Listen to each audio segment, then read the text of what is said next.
ఇంకా మీరు ఆశ్చర్యపోతారు. ఆ విషయం ఏంటంటే సోదరులారా, మీరు ఆశ్చర్యపోయేటటువంటి ఒక విషయం ఏంటంటే,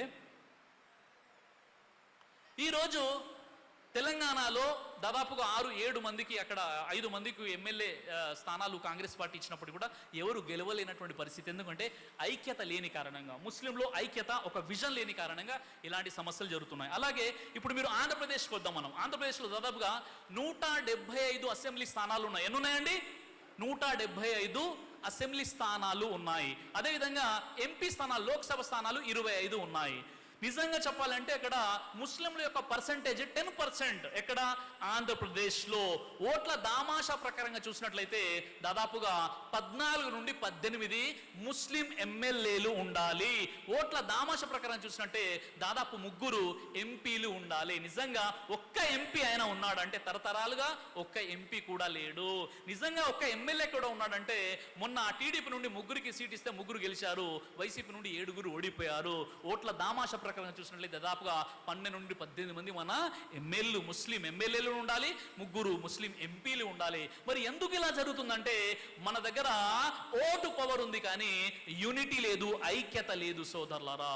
ఐక్యత లేని కారణంగా ఇలాంటి భయంకరమైనటువంటి పరిణామాలు జరుగుతున్నాయి. మీకు ఆంధ్రప్రదేశ్ చూడండి, దాదాపుగా 20 కంటే ఎక్కువ స్థానాలు డిసైడింగ్ ఫ్యాక్టర్ కలిగినటువంటి ప్రాంతాలు ఉన్నాయి. కర్నూలు చూసుకోండి, కడప చూసుకోండి, అదేవిధంగా మీరు చాలా ప్రదేశాలు ఉన్నాయి. ఆ ప్రదేశాల్లో మీరు గుంటూరు కూడా చూడండి, డిసైడింగ్ ఫ్యాక్టర్, ముస్లింలు ఏకగ్రీవంగా ఎవరినైతే ఎన్నుకుంటారో వారే ఎమ్మెల్యే అవుతారు, ఇతరులు కారు. అయినప్పటికీ కూడా ఐక్యత లేని కారణంగా, యూనిటీ లేని కారణంగా ఈ పరిస్థితి ఉంది.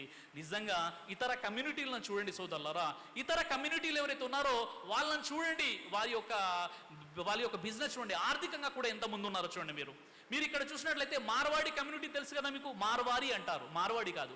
ఈ మార్వాడి కమ్యూనిటీ ఎవరైతే ఉన్నారో మన భారతదేశంలో దాదాపుగా 70 నుండి 80 లక్షలు మాత్రమే. అంటే వారి యొక్క పర్సంటేజ్ 0.5% కంటే తక్కువ మార్వాడి. ఆ మార్వాడి కమ్యూనిటీ ఈరోజు చూడండి, మీరు ఆదిత్య బిర్లా చూడండి, ఆ తర్వాత అల్ట్రాటెక్ సిమెంట్ చూడండి, జేకే టైల్స్ చూడండి, తర్వాత ఈరోజు పెద్ద పెద్ద పట్టణాల్లో ఏదైతే ఫ్యాన్సీ షాపులు ఉంటాయో అదేవిధంగా వారి యొక్క మిఠాయి స్వీట్ ఇండస్ట్రీలో చూడండి మీరు. అదేవిధంగా చాలా రంగాల్లో మార్వారీలు మీకు కనిపిస్తున్నారు. నిజంగా 0.5% కంటే తక్కువ ఉన్నటువంటి మార్వారీలు ఇండియన్ ఎకానమీలో వారు 30 to 35% ఉన్నారు. కాబట్టి గవర్నమెంట్ వారి మాట వింటుంది. బిజినెస్లో అంత అద్భుతంగా ముందుకు కొనసాగుతున్నారు. వేరే బలహీనతలను పక్కన పెట్టేసండి, మీరు మంచిని తీసుకోండి. అలాగే ఇక్కడ ఉన్నటువంటి ఇక్కడ మీరు మార్వారిని చూసినట్లయితే ప్రతి 5 ధనవంతుల్లో ఒకరు మార్వారి కమ్యూనిటీకి సంబంధించి ఉంటారు. ఎందుకంటే హోమ్ యొక్క అప్లిఫ్ట్మెంట్ ఉంది వాళ్ళ దాంట్లో.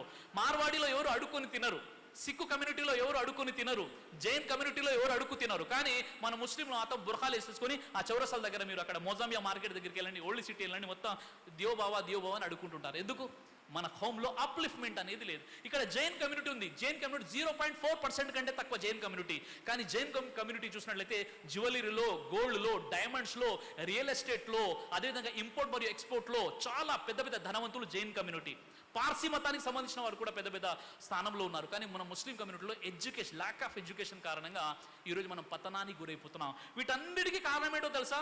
ఒకటి ఎడ్యుకేషన్ లేకపోవడం, రెండోది ఐక్యత, యూనిటీ లేకపోవడం.